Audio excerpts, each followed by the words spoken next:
If you're a driven, active person who wants to reach and pursue a higher quality life with some ambition, then guess what? This podcast is for you. This is the Driven Athlete Podcast. What's up, y'all? It's your man, Dr. Kyle. Welcome back to the Driven Athlete Podcast. We got a really cool special guest with us, Dr. Faryal Faruqi. You got it. Wow, that's pretty good. You said it really well. Yeah, okay, good. Yes. Good. I was practicing. I was making sure. Nice. Yes, you did. So Dr. Faruqi is a local internal med doc, family doc, right? Internal medicine. Internal medicine. Yep. But anyway, thanks for coming on. Of course, my pleasure. Share with people about where you're at, what you do. Yeah, so I have a practice in downtown City Place, and we are called the Stay Young Health and Wellness Institute. And I have a concierge medicine practice. We do aesthetic medicine and also functional medicine as well. Cool. So it's an amalgamation of all three. Yeah, and I know that like with aesthetics, right, and functional med, usually it goes hand in hand. People usually find interest in the same thing as a blend. Yeah. What led you to that? So what's unique is, after I graduated medical school, I went to Rutgers for undergrad, and then I went to med school. I did a 5-year program with FIU in the Dominican Republic, and I came out, and then my family's like, okay, you're a doctor now, so like you can answer all of our questions. Yeah. And the first couple questions were like, my mom has 7 sisters, so all her sisters, all they did was have babies, apparently. 7 sisters, 1 brother. So female health was the utmost importance. And they're like, okay, hormone replacement therapy, let's talk about it. And I knew nothing. I couldn't answer basic hormone questions. And I felt such a deficiency from the nutritional aspect in medicine and also the hormonal aspect. So I kind of furthered myself. I did a functional medicine fellowship with A4M and focused on women's hormones. And then as I was going through my specialty training, I realized that I just was procedurally very good. I trained with Dr. Shino Bay during my residency as well. So I kind of developed an interest in procedural medicine. I wanted to be an ER doctor for a long time because I was so procedurally savvy, but I would have aged exponentially if I did that. I heard it's pretty stressful. It is very stressful. And my mom was an ER nurse my whole life. So for 20 years, I was constantly exposed to that. And I would see how that impacted her sleep quality and, just daily functioning, long shifts, and obviously high stress. So I think for me, realizing that in medicine, you never stop learning, and you just have to constantly be on that pursuit for more information because we're evolving, right? Constantly. So going into that field is really, that's why I did that, because of my personal family needs. Yeah. That's really interesting. Yeah. So your functional medicine fellowship. Yes. That was where again? Yes, with the American Academy of Anti-Aging and Regenerative Medicine, also known as A4M. Oh, I see. Yeah. Where's that located? So they're kind of online everywhere, but they hold national conferences. So sometimes they're in Vegas. They're actually coming in April in West Palm. So that'll be fun. Yeah. That's really cool. Yeah. So then you got all that information, able to help out your 7 aunts with all of their hormonal replacement questions. Yeah. That's cool. And then what about aesthetics? Where'd that come into play? So, learning the aesthetic side of things, I think people want to feel good, but they also want to look good. And seeing that in my training, being a part of the dermatology training part, then I did a dermatology fellowship in the Caribbean as well. It was a year of just aesthetics and laser training after medical school. So I kind of had that knowledge, but didn't really put it into practice. And once I started seeing that I was good at it, I started taking additional training courses. I did some with Shino Bay. I did some with Julie Horn, who's known for specific parts of the face. And just realized that it's an art. So I had a way that I would just look at the face and I could restore features that people had lost from years ago. And just, it came very natural to me. I've been an educator my whole life. So I started a training program for the boards and started really getting into the educational side of aesthetics. I started teaching for aesthetics. I did some teaching with Empire Medical. And they were really excellent in terms of really allowing me the platform to do so. And then Benev is a big company. They have exosomes and they have devices, and they kind of gave me a platform as well to kind of speak as a national and international speaker. So I think just learning and kind of applying as I was practicing, it grew naturally over the last 6 years. And Cool. I just love that I could combine all of those skills and, apply internal and external beauty. Yeah, yeah. That's really that's cool. What kind of things do people usually ask the most? Like people come to see you, right? Yeah, yeah. What do they usually ask for? So there are trends in aesthetics, right? So people will ask for a lot of things. Hormone replacement therapy is a big part of my practice, but body contouring services, and of course, facial contouring services and hair restoration. Since the semaglutide GLP-1 era, where Mhm. everybody's been Mhm. on weight loss, nutritional deficiencies have started to develop. So now people are actually losing a lot of hair. Hair is falling out rapidly, and people want to either go through the hair transplant route or look for non-invasive ways to grow hair. So I work inside of a salon known as the Anushka Spa. This year we rebranded and I bought the practice. So now it's known as the Stay Young Health and Wellness Institute.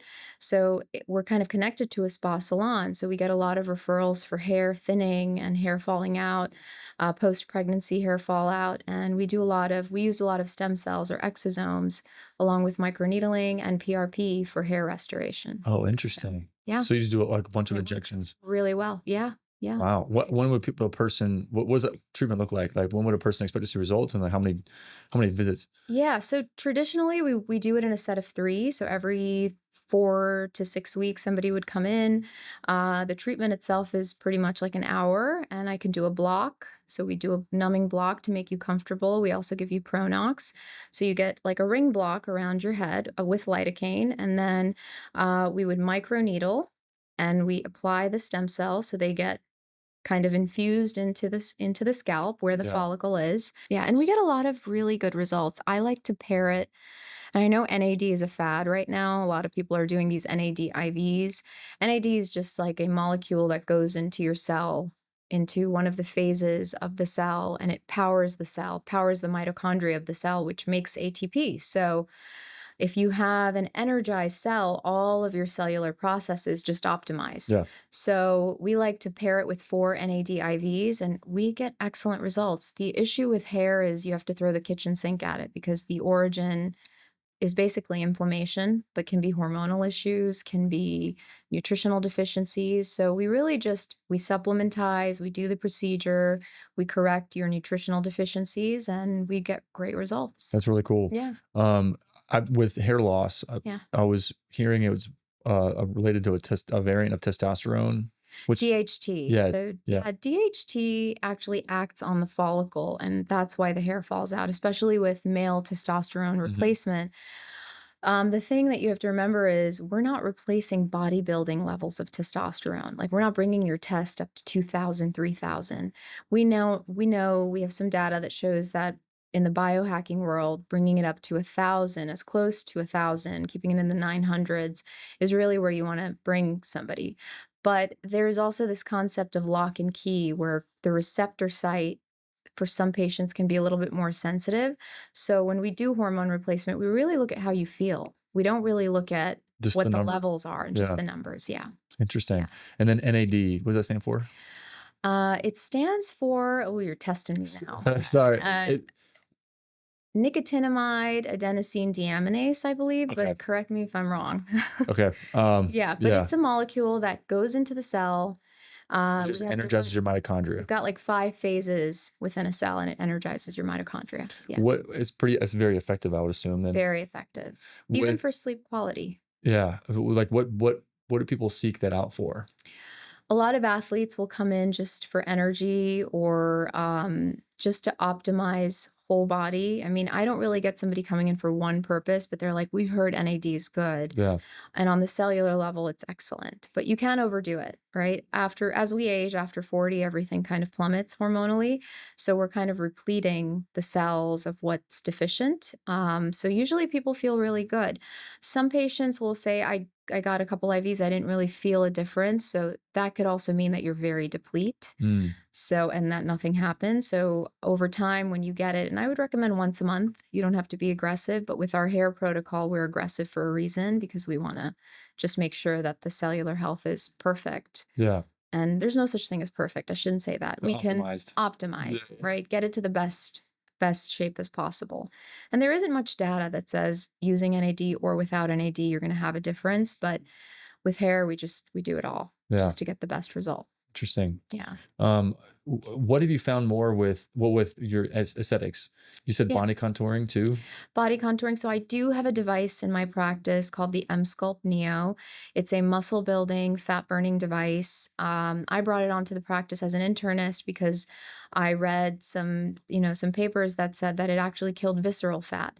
So visceral fat is the fat that surrounds your organs. And if you diminish that fat, you improve your cardiac health. And I saw that the results were really excellent, the before and after pictures, but I was still skeptical and brought it onto my practice, started doing M Sculpt. So it's a 30-minute treatment. You can treat abs, you could treat the buttocks, you could treat the arms, biceps, triceps. There's different applicators on the device. They also have a flank applicator. What's really cool is it uses radio frequency and high FEM, which is high intensity, high frequency electromagnetic stimulation. So the more hydrated you are, the concept is we have skin, then we have fat, and then we have muscle.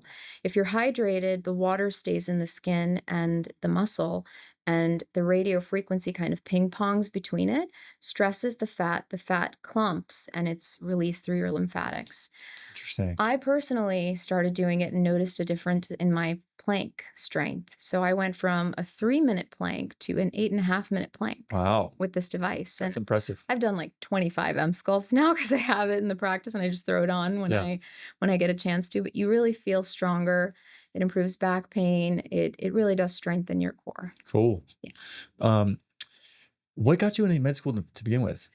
So I have we've been surrounded by medicine my whole life. As I said, my mom was an ER nurse, and now she's a doctor. It runs a very successful psychiatry practice in New Jersey. But I have 2 brothers with special needs. They don't walk or talk, and they were just born that way. They are, we call them developmentally delayed, but they have severe mental retardation, and they're full care. So at a very young age, I realized that we were in and out of doctors' offices, and I realized that a good doctor would take the time to sit and comfort my family, and my family would be happy when in those moments of comfort and encouragement. With 2 boys that can't walk, talk, and are diaper ridden, right? So I realized the importance of a good doctor at that point. So and then of course my mom being a nurse. Every great doctor, there's a greater nurse behind them. And I truly believe that. Even in residency training, all of the nurses would catch our errors and help us with things. So I've always had a tremendous respect for nursing as well. And I was kind of like nursing or medicine. And then I just wanted independence. I wanted to be able to practice in the way, that I wanted to practice and kind of do this. This was always a dream of mine to have a concierge practice. And now concierge is so popular because of COVID. But before COVID, not many people knew about concierge medicine. Yeah. So like the functional medicine, integrative medicine is definitely, it seems like the route healthcare is going. Absolutely.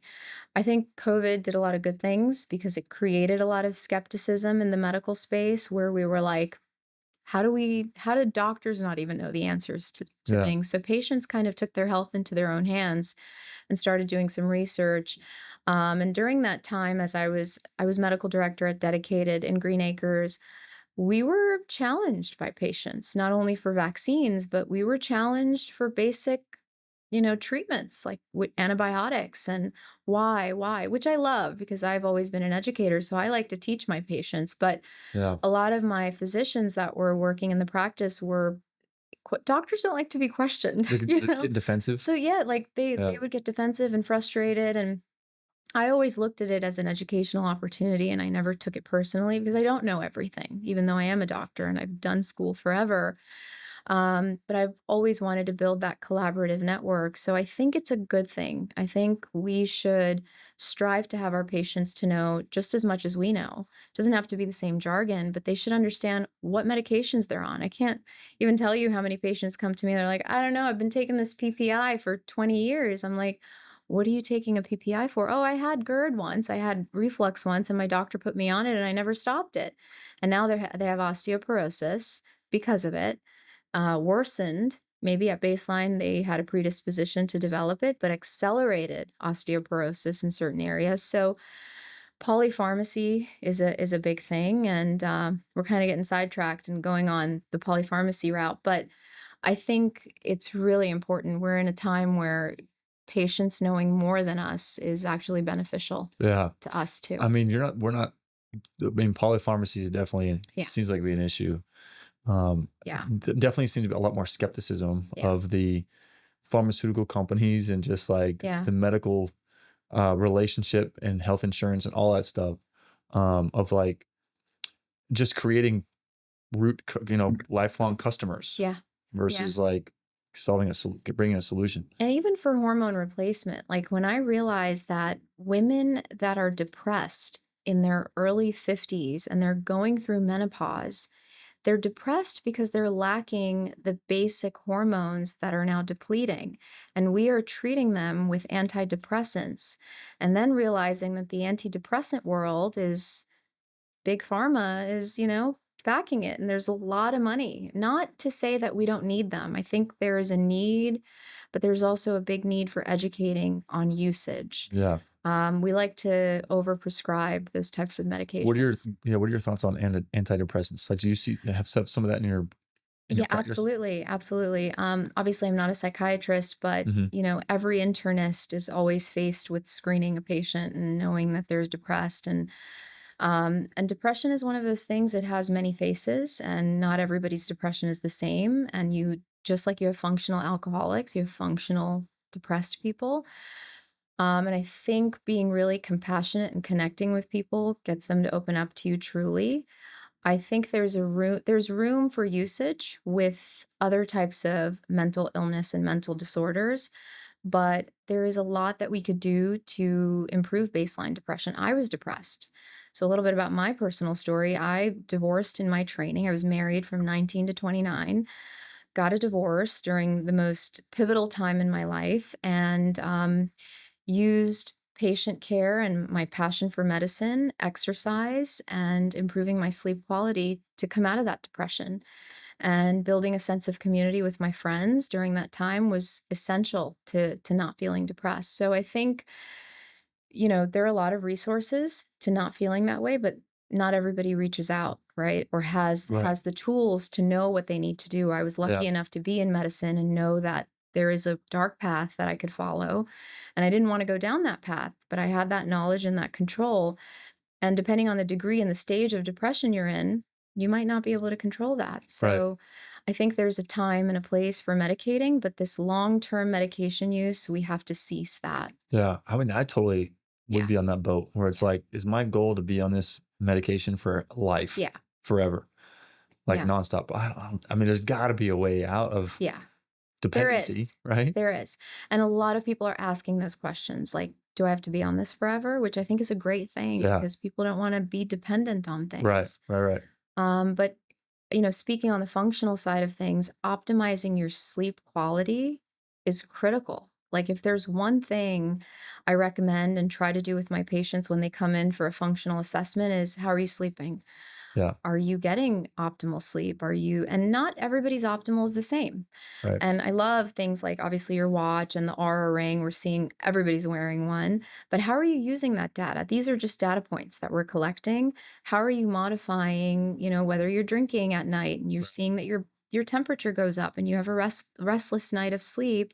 We have to do things about the data we're Or getting. heavy screen use before. Yeah. Or intense conversations, Yes. intense TV shows, Yes. whatever, all that stuff. All of that makes sense. I've heard very similar things from other sources where same message. So you either start somewhere, start with like sleep quality and whatever duration is appropriate, and then set up the environment to be as optimal for you as possible, and then routine.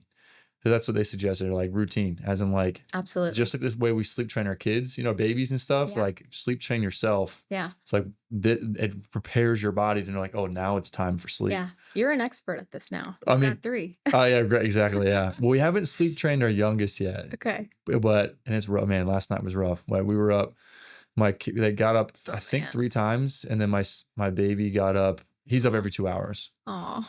So I usually help with the big kids, you know, at night. Oh, that's awesome. But unless they're like screaming for mommy, you know, then I'm like, what do you want? Yeah. Then you go to the baby, right? Yeah. So I did. Okay. And then, yeah, he was up twice. I was up with him twice. It was rough. That's tough. That's so tough. It's just a grind. Yeah. You know? But anyway, my wife is managing 95% of the night stuff. Yeah. Because usually the big kids cry for mommy. Awesome. Yeah. And then she's also feeding still at night, you know. Oh. How are you caring for her during the day? Yeah. Well, I'm usually here doing my thing, you know. I know. I'm out hunting and killing and she's at home with the kids. That's so sweet. You know. It'll pass. It'll be a phase. And then we'll look from what I've told from wiser people and myself. Be so happy. That and then also like enjoy it, because you're gonna look back and be like, I wish I could just hold my little kid one more time. I know. I've heard that plenty of times from, you know, patients that are empty nesters now. Yeah. I'm always trying to get their advice, you know. Yeah. And they're like, man, just cherish the moments.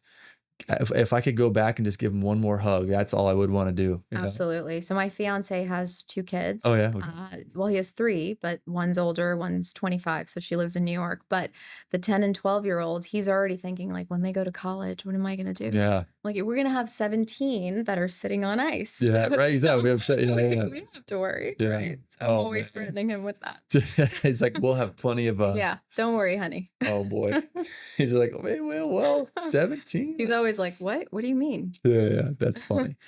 But anyway, yeah. So I hear from experts, you know, that do a lot of research in this stuff, suggesting that sleep is like the first thing to go after. When I learned that melatonin, right? Melatonin will peak between 2 to 3 a.m.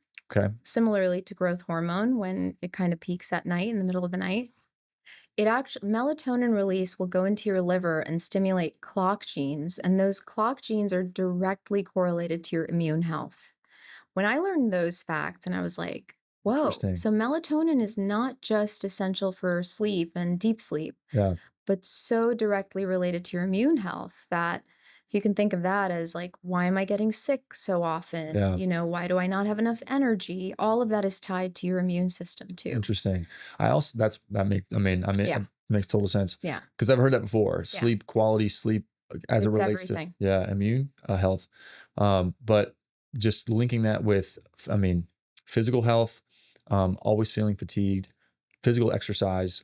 I think in order to get quality sleep, I feel like there has to be a lot of factors that come together to allow that to happen. Yeah. Where if somebody's under a lot of emotional turmoil, right, mental health, usually they're not going to sleep that well. Yeah. Right. And then either escapism or just distracting themselves with shows or screen time, scrolling, doom scroll, whatever. That's the worst. Alcohol, substance. Yeah. It's just like compounds, you know? Yeah. It makes total sense. So I'm like, man, if somebody can achieve really good quality sleep, they usually have to tap into some kind of mental health aspect as well. Yes. Right? Yeah. Like you have to shut off. Yeah. Whatever you require for that, you have to kind of figure that out. Yeah. For some people, it's just kind of sitting quietly in a space for 10 minutes. It doesn't have to be a long period of time, but there needs to be a shut off point. Yeah. Whether it's listening to music or calming music or meditation. Yeah. I've heard meditation is really helpful. Big time. I really haven't done much meditation. I want to get into, from what I've been hearing, I think it's like, it makes a lot of sense. But the times I've done things similar, it's always really, it's just interesting. You know, I think it's interesting. Hard. I think for high functioning people like yourself, it's hard to turn off because in that quiet moment, we're still creative and thinking. Yeah. So, things pop up. Yeah. But you need to kind of, the advice I give my patients is get involved in that meditative practice. So don't lay there if like you're on a yoga mat and you're listening to a sound bowl. Don't start thinking about, well, the next week I got, these meetings and this patient or something to take care of. Really try to focus in on that sound and try to take a moment to shut your brain off because that's the hardest thing to do. Yeah, for sure. To master. I have a guy that I would call a mentor. he's, you know, a spiritual guy. He recommends like deep focus meditation practice and stuff. And he said saying the same thing. It's like thoughts are just going to pop up. Yeah. As in like, oh, I got to send that email. Yeah. Oh, what about this? What's my marketing? What's my patient strategy? Well, how am I going to rehire this person? Like, oh, this email, I got to send that. All these things pop up. Right. And my spouse, like all the kids. Right. He was just like, that's fine. Like you would expect that to happen. Yeah. So when it does, you can just like bring it in. Take it. And then literally just throw it away. Let it go. Yeah. And then acknowledge it. Yeah. And just don't freak out about it. Right. So. I think when I would first attempts of doing stuff like that, I would be like, stop, you're supposed to be, you know, yeah. No, you're not supposed to do that. Yeah. Wait, don't think, you know, I'm like, no, I'm just effing everything up. Yeah. It's like, it's totally fun. Yeah. You would expect meditating. Yeah, exactly. I suck. It's like, you should expect that to happen. And then when it does, you're not going to like freak out. Don't freak out. And then like get upset at yourself and frustrated. Yeah. And just like, oh, I was expected to happen. And then like, oh, throw it away.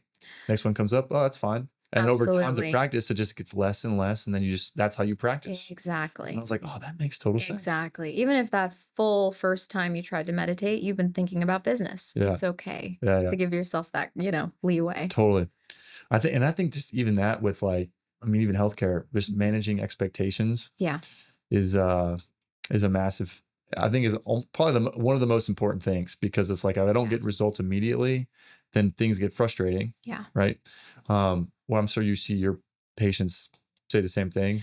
Yeah, big time. I mean, we're in the business of serving people, right? So a lot of what we do is based on what we get back from our patients. So I think it's just being kinder to yourself. I think I kind of look at every day and every opportunity as like that. And then if it was bad and it didn't go the way I wanted it to, learning how to let it go and not taking it with me through the rest of the day, which is what I used to do, because we're so hard on ourselves and we don't really allow that to pass. But every interaction is an opportunity, and just try to make yourself better and not hold on to something that you did wrong, or if, you know, the patient expected something and something went another way.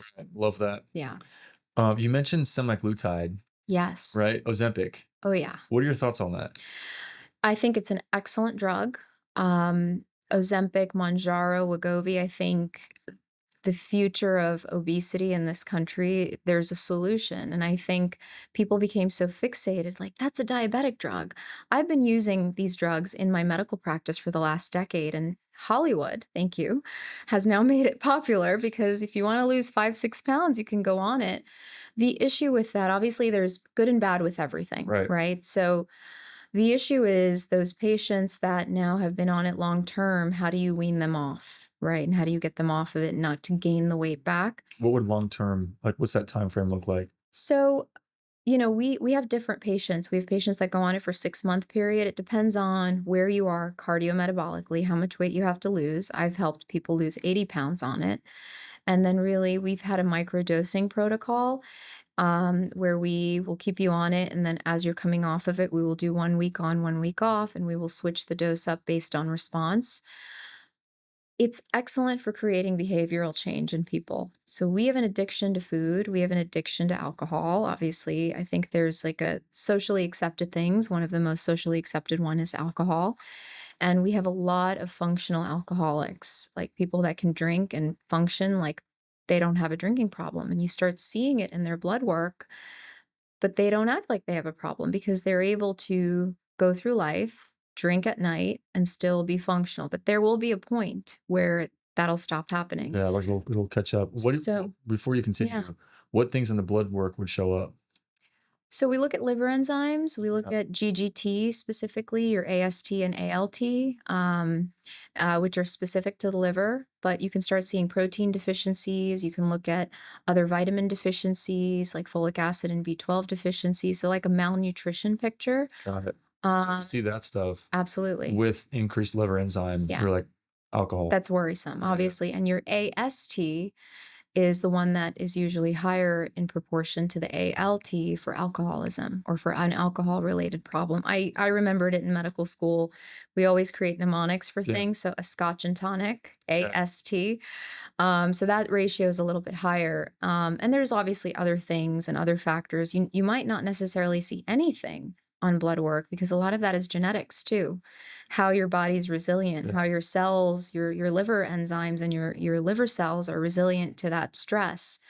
And then of course we have this over supplementing world, right? We over supplement the most expensive urine in the world, they say, because we pee out everything excess.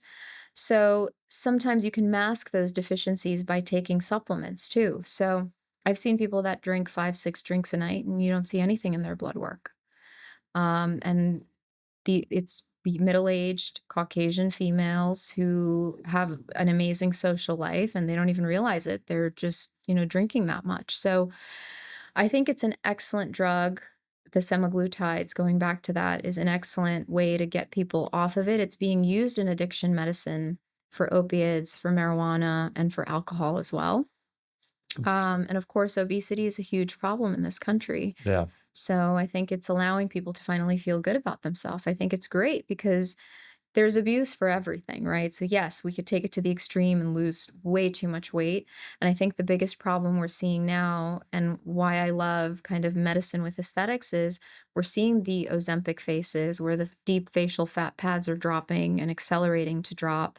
The skin is not stretching back because you're losing the fat so quickly. So you're getting more hanging of the skin, which is why patients come in and I can see right away when I look at their belly, when they get on the M Sculpt, I'm like, you lost a lot of weight. Did you lose more than 2 to 3 pounds a week? And they're like, oh, I was losing 6 to 7 pounds because I went to, a Liquivita and I bought, a semaglutide bottle and nobody told me how to use it. And I was just kind of doing it on my own. So my program is very tailored. We provide nutritional support. We give an exercise regimen and patients follow up with me weekly and we dose them weekly based on the response. What's the mechanism with semaglutide? So there's two ways. So if it works neurohormonally and chemically, and then mechanically as well. The first thing it does is it's going to alter two hormones in the brain called ghrelin and leptin. Ghrelin elevate when you're hungry. Think hunger. Mm-hmm. So ghrelin goes up, leptin goes down.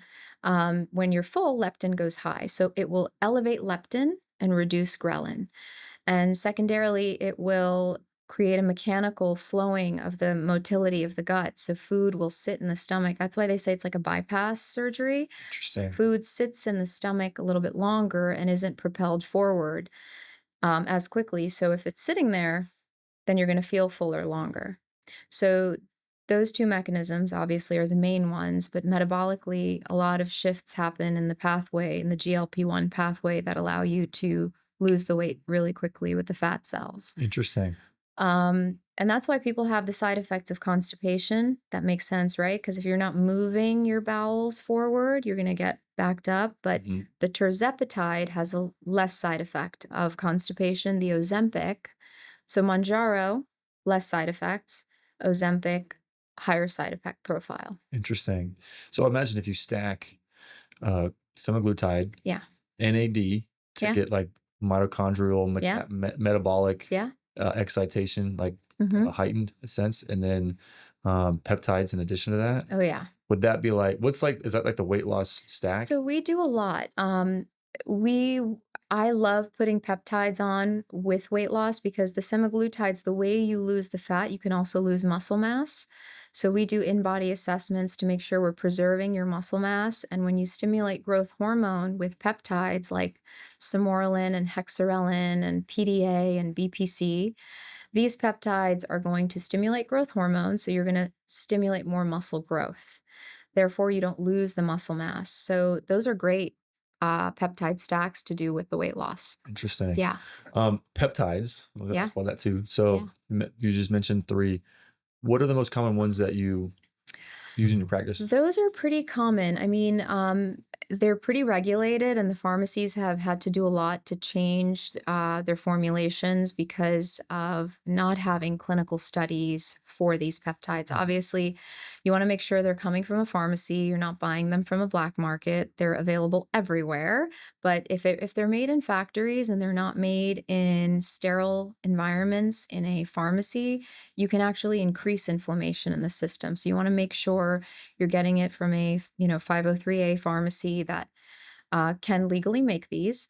So we work with a great pharmacy in Florida that does that. And you also want to make sure that you're using them appropriately. So it's important to alternate days on and off with these peptides.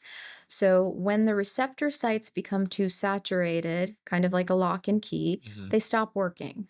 So you need kind of like a washout period to allow for that peptide to kind of rework again. So our patients will usually do their stack at night because you want the growth hormone to peak in the middle of the night. So they'll inject before bed 2 to 3 peptides, and we like to cycle different ones. My favorite one, which I personally use, is the Samorelin, Hexarelin, and the PDA.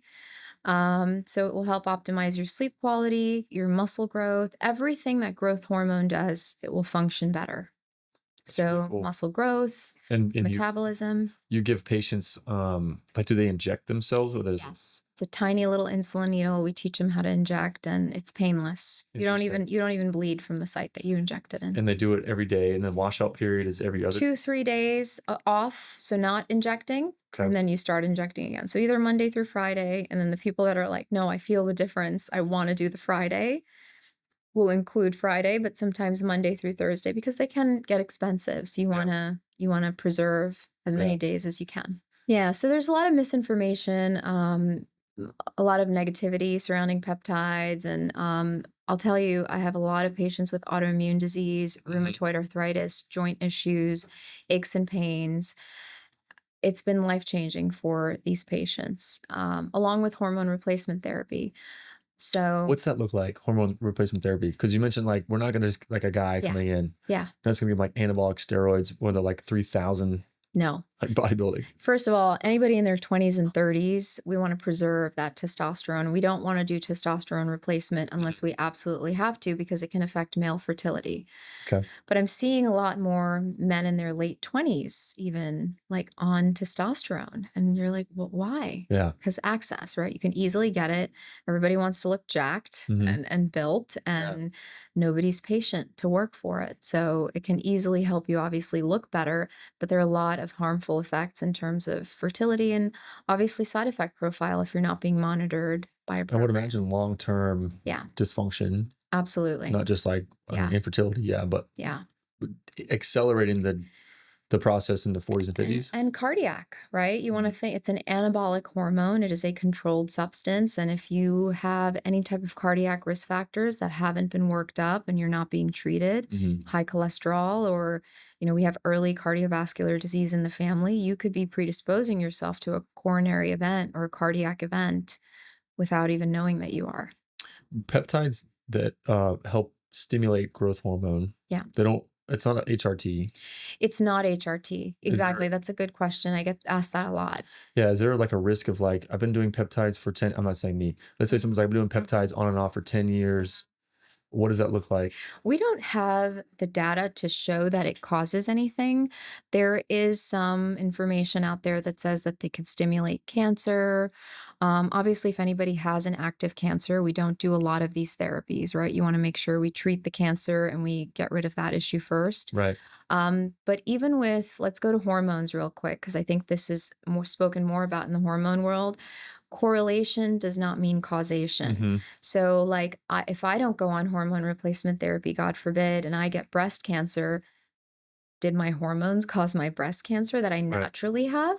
So I think we have to become better at looking at studies. And I've noticed that even my colleagues, some of my friends will look at studies and based on the headline of the study, make a decision on what that study is. And we have to really become statisticians and look at what type of quality of study it was, what are the confounding variables, is this a good quality study, and is it insinuating that this is a causative effect of a hormone? And bioidentical hormones do not cause cancer.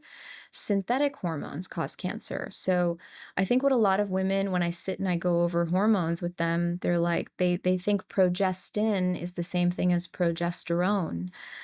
So synthetic progestin is very different from bioidentical progesterone. Premarin, a synthetic horse estrogen, is very different from bioidentical estradiol. So I think the overview of hormones scares people because they think cancer, right? Since the Women's Health Initiative in 2012, we have a lot of data that shows us that synthetic hormones cause cancer.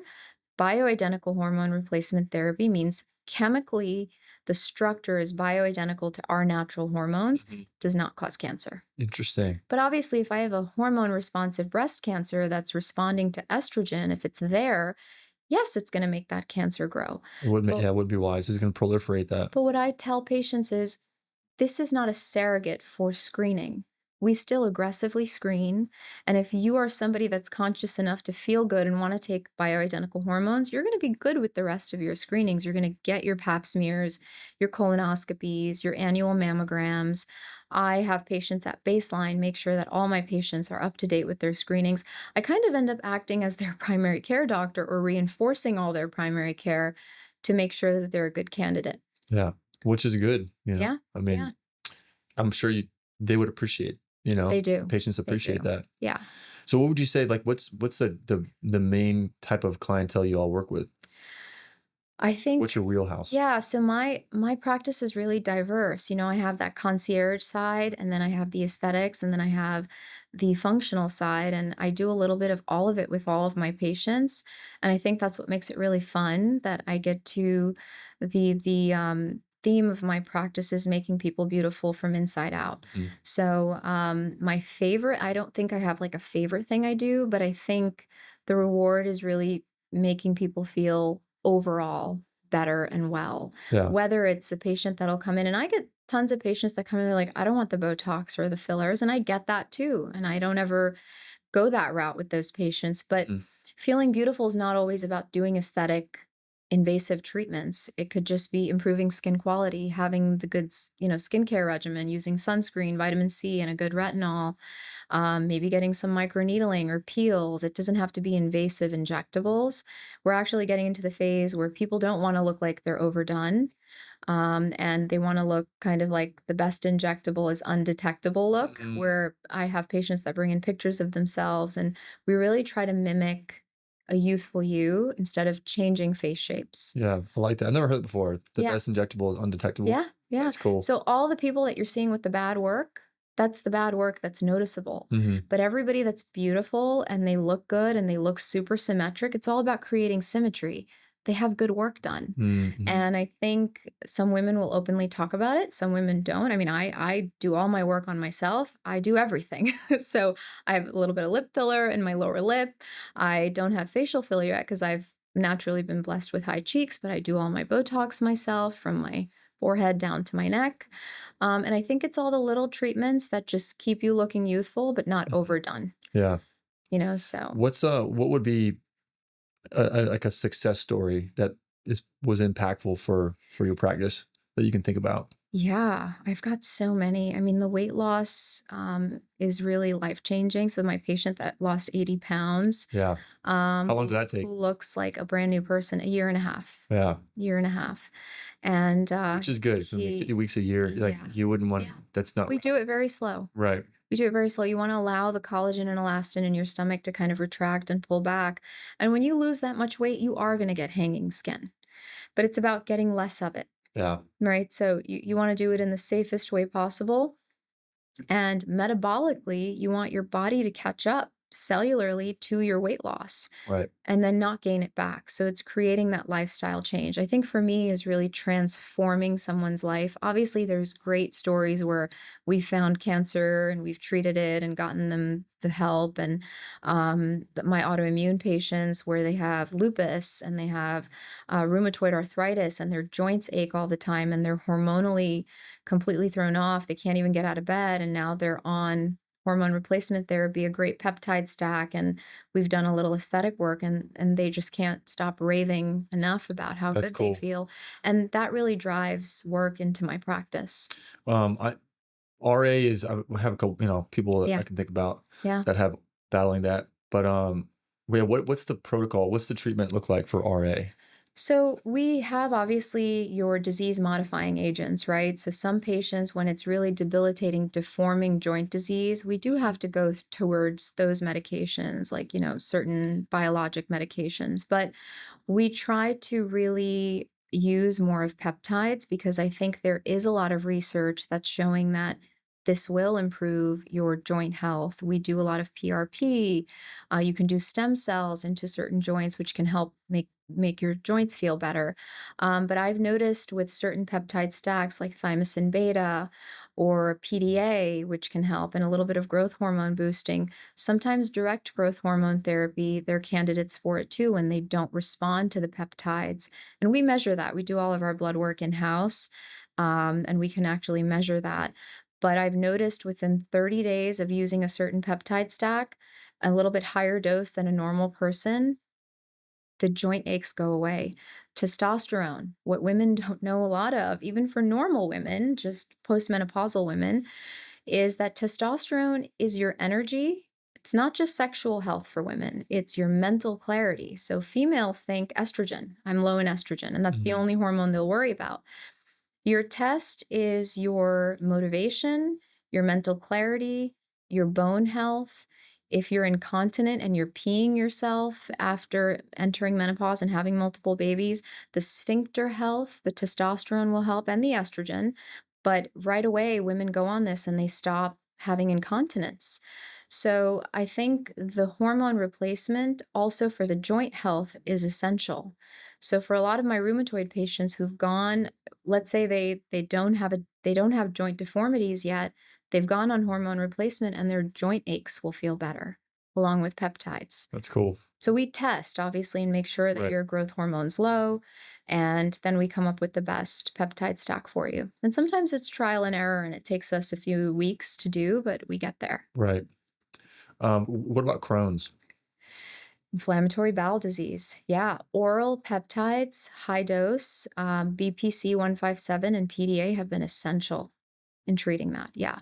Obviously, if you're bleeding and you're having chronic diarrhea, you have to control the disease first. Right. So we have to use the big gun medications to control it. And sometimes that includes medications like Asacol or, mesalamine or steroids.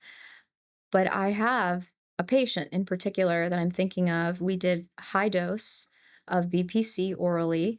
We did about 2,000 milligrams and we cycled it over 4 weeks, and he stopped having bouts of Crohn's. But obviously, your diet is essential. So, food is medicine, and we have to really start treating nutrition as a form of medicine. And I know we don't look at it that way. And it's hard. Even I indulge sometimes knowing all this data, right? I love a burger and fries, and I'll sit and have truffle fries all day with a glass of wine. But I think it's about following up with really good habits that can undo the inflammatory burden. And if you have an inflammatory bowel disease, everything is your diet because everything is being processed through there. Yeah. So we come up with, and it isn't a one size fits all approach because, for example, I have patients that have had chronic diarrhea all their life and they have irritable bowel syndrome, and they realize that I've been eating healthy my whole life. I eat salads all the time. The salads, the foliage is creating the diarrhea. So sometimes people just don't do well with lettuce. Certain foods, yeah. Certain foods. Right. So we find that out by doing an elimination diet. We do gut testing. There's a lot you can test. There are a lot of tests that are fads also in the functional world. So we have to kind of gear it towards basic testing and see where that leads us to. What are some of those tests? Some of the fad tests? There are some companies out there that will tout lots of inflammatory markers, not to like put anybody on blast, but I've just kind of to bring on things to my practice. I've done some research, and sometimes knowing all of that and not being able to do anything about it can also be unnecessary. We can go down $50,000 worth of testing and it doesn't truly give us the information we need. So for example, if I'm reactive to cilantro and I test and I find out I'm reactive to cilantro, you can avoid cilantro for a little bit and then become unreactive to it and reintroduce it back into your diet. So it's not something lifelong that your gut will react to. Our gut is changing constantly. Interesting, yeah. And now there's some data, which I attended this Women's Jupiter Medical Center held this amazing women's conference last month. And Dr. Amy Shaw came and spoke, and she's a doctor in California. She spoke about how we are the gut of the people we spent the most time with. So you become the gut, your microbiome becomes very much similar to the people that you're around the most. So I think there's a lot of just by eating the same stuff. Eating the same stuff, eating the same stuff. Yeah, that's one of it. I mean, I can't imagine transplanting gut, microbiome just being next to each other, but it has to probably do with lifestyle related things, right? Right. Like if you're in the same space, you're probably eating the same stuff. But there was an interesting study that was done that there was an overweight mouse and they transplanted from a thin mouse or mice, right? Yeah, mouse. They took the fecal matter and they transplanted, like a fecal transplant, into the obese mouse. And that obese mouse ended up losing weight. So, your microbiome and your gut bacteria can also determine your propensity to lose and gain weight. Interesting. So yeah, is there a way to retrain your microbiome? There is. Yeah.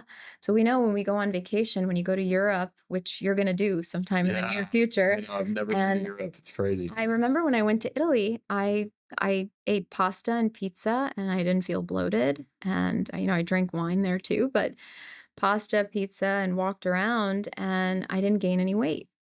If I eat pasta and pizza in the United States for a week, I will be 10 pounds over by the end of my first week. So there's something to say about the farm to table lifestyle and the way that they process their foods. Right. That makes a difference. Interesting. Yeah. What is the difference? Have you done any research on that? Like, why is it that? Because you're not the only person I've heard say the exact same thing about the food in Italy as an example. It's the processing of the food, right? So our food, before it gets to our table, goes through lots of chemicals, lots of spraying of pesticides, and a lot of that gets absorbed into the food, even if you wash it. So I think the processing and denaturing of the nutritious aspect of the food, we know that if we want to eat a diet that's the most healthy, it should be very colorful and it should be raw as it can be, because the moment you heat the vegetable or the fruit, you denature the nutrients in it. So microwaving frozen vegetables is not a good idea? It's not a good idea. It's not a good idea. I mean, it's not the best idea. Is it better than having pizza? Yes. So I would rather you're not gaining all the nutrients you could. You're not gaining all the nutrients. So what you're suggesting is like just straight off the bush, like washing it, broccoli or out of the dirt, green beans, washing it and just eating it like that. It's hard to because I don't even like eating it like that, right? But implementing a little bit of it and not having fully like blasted cooked meals all the time, I think is the best way to Interesting. Eat. Yeah. I mean, there's some times where I've, have fresh raw vegetables, crunchy, it's good, like juicy. Right? Yeah. I'm like, man, this is good. Delicious. Yeah. Yeah. And I think that's the lifestyle that they've really cultivated. So how do we do that here? Just have our own gardens in the backyard? We have to start, like hydroponic gardens in our backyard. Yeah. And even the oils, right? Like there's so much information about avocado oil and coconut oils being best because they have higher denaturing, higher melting points. So you can heat them a little bit more without creating the bad substances in them. And if you have olive oil, it should be extra virgin olive oil, and you should sprinkle it without heating on your salad. I think doing all of those little things, they have additive effects. Yeah, they accumulate big time. One other thing that I've heard, and we'll wrap it up, but is the microplastics. Oh man, don't even get me started on that. We could do a whole hour on microplastics. So I threw away all the plastic in my home. Even when I met Tony, my fiance, we threw away all the plastic because the kids would microwave everything in plastic. Then I started really thinking, like, before the water gets put into the water bottle that's glass, is it sitting in a big plastic tank somewhere? Right. There's no way to 100% eliminate it. There's plastic in everything. Everything. It's just decreasing the burden. Yeah. That's all you can do.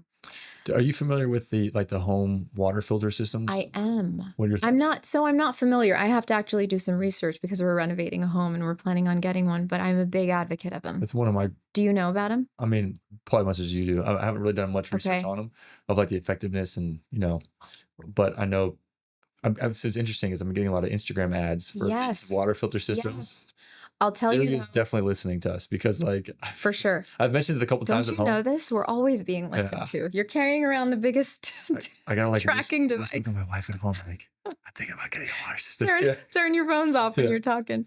But no, even skin quality, like putting a filter on your shower head, makes a big difference because there's a lot of heavy elements, even if it's not harmful overall. Water, it's still basically clean to shower in. There's a lot of heavy elements in the water, in the piping that's coming through. Right. And filtering that out is only beneficial. We had a minor leak in one of our bathrooms, and we got the plumbing fixed and all that. Great work was done. I would really appreciate it.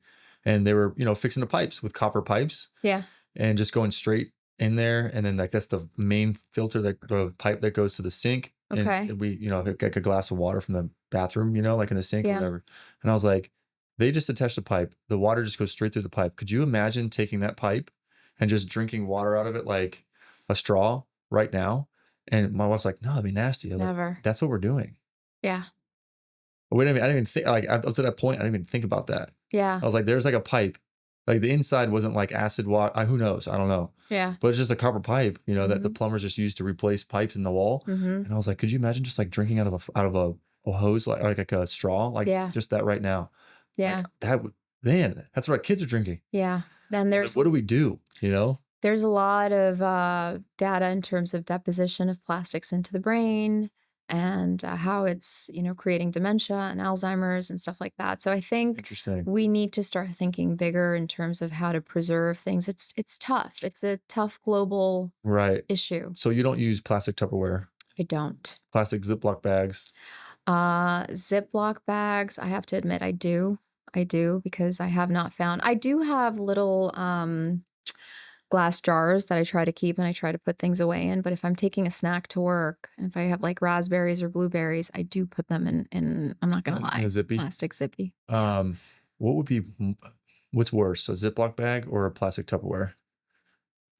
I would say plastic Tupperware because you're heating it. Oh, I see. Right? Like you don't want to heat. That's the issue. Even your pans.